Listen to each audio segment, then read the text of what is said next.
Sahabat misalnya yang dikasih Tuhan, berjumpa kembali dengan kakak Eksa dalam Do Re Mi, Doa dan Renungan Misioner bersama kami Paroki Satu Persen Paulus Argapura, Keuskupan Jayapura. Pada hari ini, hari Senin tanggal 18 bulan Mei tahun 2026 yang merupakan pekan ke-7 dalam Paskah.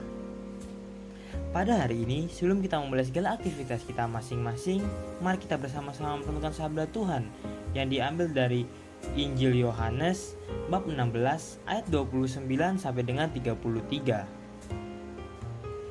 Mari sebelum kita bersama-sama membaca, mendengar dan merenungkan firman Tuhan pada hari ini, mari kita bersama-sama menandai diri kita dengan tanda kemenangan Kristus dan berdoa. Dalam nama Bapa dan Putra dan Roh Kudus, amin. Allah Bapa dalam kerajaan sorga, puji dan syukur kami naikkan kehadirat-Mu untuk hari baru yang boleh kami peroleh dan nikmati saat ini. Ya Tuhan, terima kasih untuk penyertaan-Mu sepanjang istirahat malam kami. Terima kasih juga untuk nafas kehidupan yang masih Tuhan berikan kepada kami, sehingga pada hari ini kami dapat bangun dalam keadaan sehat dan tubuh yang baik, mempersiapkan diri kami untuk melakukan segala aktivitas kami hari ini.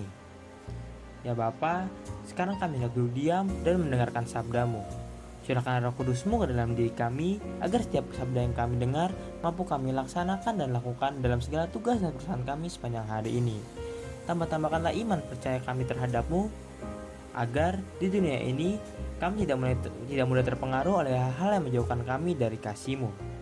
Ya Tuhan, terpujilah nama-Mu, Bapa, Putra, dan Roh Kudus, kini dan sepanjang segala masa. Amin.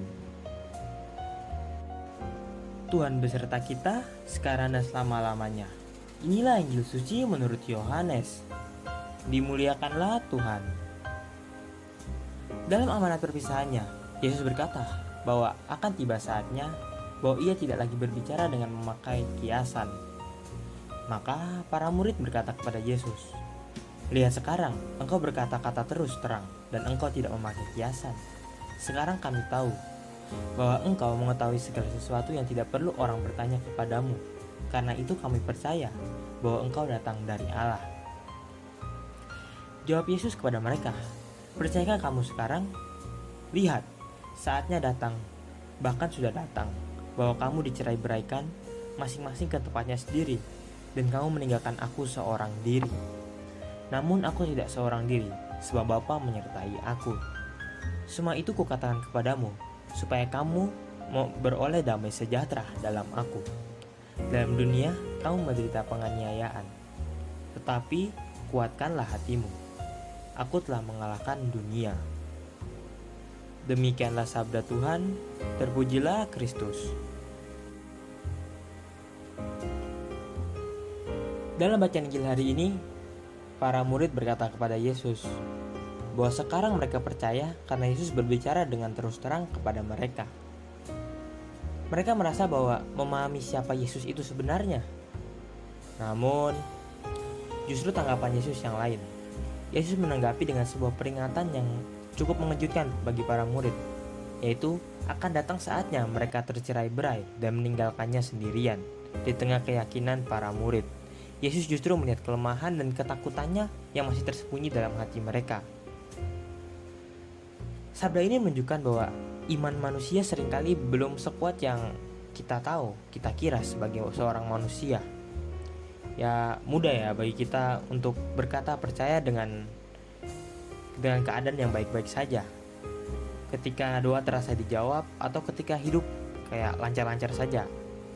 Tetapi ketika sebuah penderitaan, cobaan, kegagalan ataupun ya ketidakpastian datang, itu momen dimana iman kita diuji. Para murid yang sebelumnya berani berkata percaya, akhirnya memang melarikan diri saat Yesus ditangkap. Ya mereka dalam keadaan itu takut, bingung, ataupun ya kehilangan keberanian. Sahabat misalnya yang dikasih Tuhan, namun yang indah dari Injil kali ini adalah Yesus tidak berbicara untuk menghukum mereka. Ia justru ingin memotivasi dan menyemangati mereka dengan kata-kata tersebut. Yesus memahami kelemahan manusia secara luar dalam tentu saja, tetapi ia tetap mengasihi dan tidak meninggalkan murid-muridnya. Karena itu ia berkata, Dalam dunia kamu menderita penganiayaan, tapi kuatkanlah hatimu, aku telah mengalahkan dunia. Pada kalimat ini menjadi sebuah bukti bahwa sumber penghiburan besar bagi setiap orang beriman. Yesus tidak pernah menjadikan hidup tanpa masalah. Yang menjadi pengikut Kristus bukan berarti kita otomatis bebas dari segala tantangan, penderitaan ataupun pergumulan kita setiap harinya. Akan ada saat-saatnya dimana kita kayak merasa takut, kecewa, dan sendirian. Tetapi Yesus mengingatkan bahwa penderitaan dan kegelapan bukan akhir dari segalanya. Ia mengalahkan dunia, mengalahkan dosa, ketakutan, dan bahkan maut itu sendiri melalui cinta kasih dan kebangkitannya. Seringkali kita merasa gagal dalam iman karena masih memiliki keraguan dan kelemahan. Namun dalam Injil hari ini hendak menunjukkan bahwa Tuhan tetap bekerja bahkan melalui murid-murid yang rapuh. Yang terpenting bukanlah kesempurnaan kita, melainkan kesediaan untuk kembali percaya dan bersandar kepada Allah. Yesus juga mengatakan bahwa ia tidak pernah benar-benar sendirian karena Bapa menyertainya, seperti yang ada di bacaan. Ini menjadi pengingat bahwa kita dalam setiap pergumulan hidup, Tuhan pun tidak pernah meninggalkan kita. Mungkin kita kadang merasa sendirian di mata manusia, tetapi Allah tetap hadir dan berjalan bersama kita. Maka dari itu, pertanyaan reflektif bagi kita. Dalam situasi apa iman saya paling sering diuji? Dan apakah saya tetap mengandalkan Tuhan ketika menghadapi ketakutan dan kegagalannya? Jawaban ada pada diri kita masing-masing. Mari kita senantiasa menghadirkan Allah dalam setiap langkah hidup kita dengan segala keberadaan kita. Serta kita dapat memberikan kasih dan kebahagiaan kepada semua orang. Amin. Mari sahabat misioner yang dikasihi Tuhan, kita bersama-sama untuk segala permohonan kita hari ini dengan bersama-sama berdoa melalui doa anak misioner Indonesia. Doa anak misioner Indonesia. Dalam nama Bapa dan Putra dan Roh Kudus. Amin. Tuhan Yesus, Engkau diutus Bapa menjadi berkat bagi dunia, menjadi juru selamat bagi manusia. Utuslah kami, anak-anak dan remaja misioner di Indonesia, untuk menjadi sahabat yang kuat bagi yang lemah, sahabat yang rela berkorban bagi yang menderita payah, sahabat penghibur bagi yang sakit dan gelisah.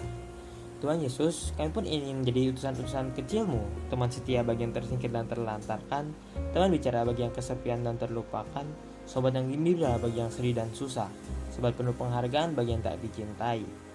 Tuhan Yesus, utuslah kami dengan bantuan Roh Kudus-Mu menjadi garam dan ragi yang baik, menjadi terang dan obrolan cemerlang, membawa segala kegembiraan dan pengharapan.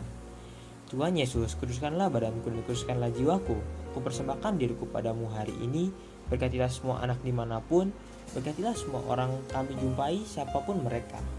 Amin. Sahabat misioner yang dikasihi Tuhan, sampai di sini dulu pada pagi hari ini. Semoga kita selalu menjadi pelaku sabda Tuhan yang baik, dan semoga kita senantiasa dibimbing, dilindungi dan berkat oleh Bapa yang Maha Kuasa, dalam nama Bapa dan Putra dan Roh Kudus. Amin. Selamat beraktivitas untuk hari ini. Sampai berjumpa kembali dalam Do Re Mi selanjutnya. Terus berkati kita.